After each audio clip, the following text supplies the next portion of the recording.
If you live in Japan, you need to understand the high cost medical expense benefit system.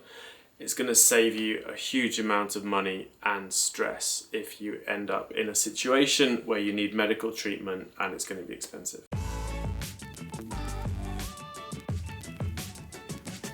So I'm making this video as a kind of public service announcement because I answered a question on Twitter from someone who basically needed surgery, didn't think they had enough money to get the surgery, and were putting off getting the surgery. And in Japan, that's generally not necessary. Everyone living in Japan is supposed to join the national health insurance system.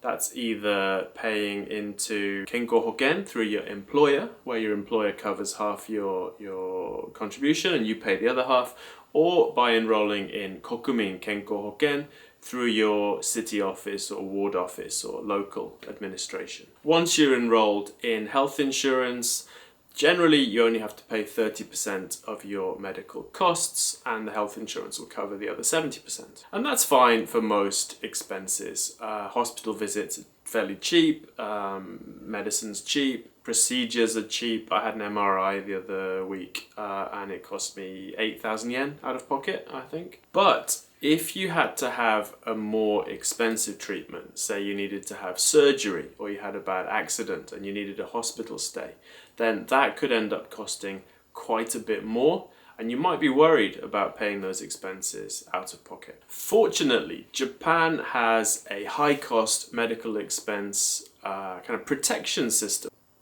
Basically, there is a monthly cap on how much you have to pay in medical expenses for one particular treatment. And this cap is based on your income. So if your income is low, the cap is very low, and the cap gets bigger along with your income. So for example, if your income is low enough that you do not pay local inhabitants tax, the monthly cap for medical expenses from one single procedure is 24,000 yen. So if you had to go into hospital and have a complicated operation and had to be in hospital for a few weeks, you would only have to pay 24,000 yen. If your income is up to 3.7 million yen, your monthly cap is 57,000 yen a month. Above that, it scales with income. So, for example, most people on normal kind of salaries, 4 million, 5 million, 6 million, their monthly cap is going to be under 100,000 yen. Regardless of how much treatment they get, you'd only have to pay up to the cap.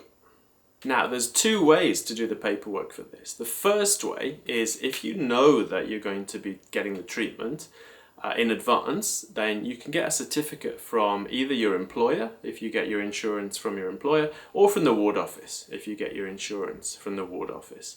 And with this certificate, when you go to the hospital, you give them the certificate, and they only charge you up to the amount of the cap. They bill the rest to your insurance issuer.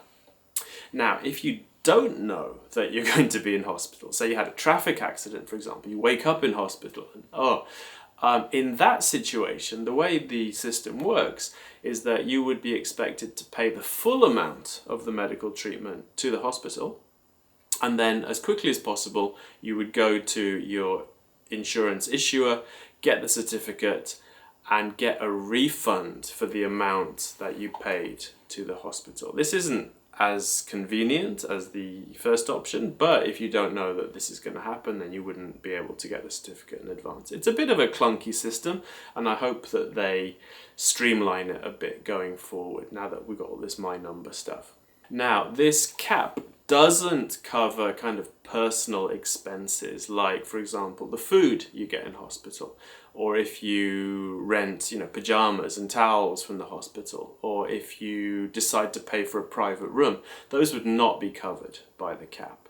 But all your treatment and the basic room fee, so staying in a communal room with other people, that would be covered by the cap. Now, if you're enjoying this video, if you're finding it interesting, if this is new information to you, please subscribe. We've got a lot of content like this coming along in the next few weeks and months. Now, I actually had a chance to use this high medical expense system a couple of years ago.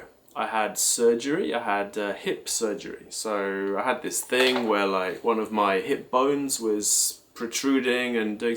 So basically I had to have that, the way the doctor explained it to me, he had to disassemble my hip and then sand down the kind of ball bit of the femur and then put it all back together and sew it up. So really quite a long, it took about 10 hours, I believe. It was quite a big surgery.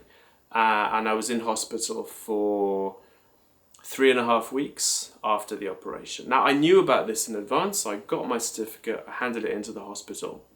And when I checked out of the hospital after 3.5 weeks and huge surgery, the bill was for about 3.5 million yen.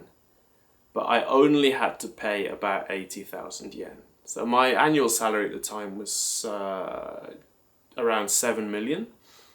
So for someone with a 7 million yen salary, the cap on the monthly cap is about 80,000 yen, just to give you an idea of what that is. Now, there is one more thing that I didn't know at the time that would have saved me a little bit of money, and that is that the monthly cap applies to the calendar month. So if your hospital stay stretches over 2 calendar months, the monthly cap would be applied separately to each month. Now, in my case, it went over by a few days, so I ended up paying out of pocket for those 3 extra days worth of hospital stay, which wasn't very much money.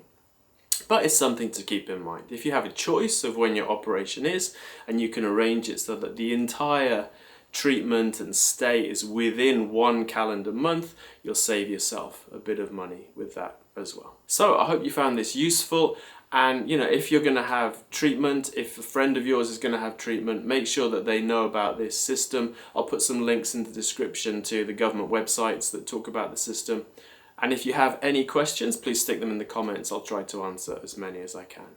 Alright, thanks for watching, and see you in the next video.